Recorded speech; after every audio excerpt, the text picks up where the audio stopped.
Oui. À tel point aujourd'hui qu'il y a des majalais, alors là c'est encore, vous voyez comment on en est maintenant dans les débats, il y a des majalais aujourd'hui, le premier ça a été celui des États-Unis, très critiqué, puis ensuite il y a eu celui d'Europe, et avec en particulier une réadaptation qui était de dire on ne va plus s'appuyer sur le ru'ya pour le début, on va s'appuyer sur la comptabilité, et donc ça veut dire qu'aujourd'hui on pourrait, pour les 10 ans qui viennent, pour les 20 ans qui viennent, pour les 100 ans qui viennent, dire qu'on commence le mois de Ramadan. Sans la ru'ya. Certains savants disent non, la ru'ya c'est dans le Coran, il faut qu'on le voie. Ils disent non, le hadaf, le qasd, c'était le début. À cette époque-là, on le voyait, maintenant on a les comptes. D'accord?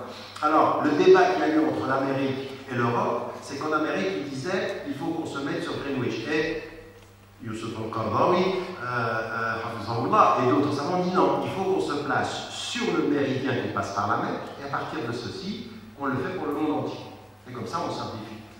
Ce qui devait être une simplification à multiplier les problèmes, parce qu'il y en a qu'on dit c'est pas possible, qu'est-ce que c'est que cette affaire, et puis, parce que vous touchez à l'autorité des États aussi. Qui a le droit de décider? C'est une question d'autorité. Le début du Ramadan, ce n'est pas une question de Ramadan seulement, c'est une question d'autorité. Qui décide? Enfin, vous savez tout ça, n'entrons pas dans les détails.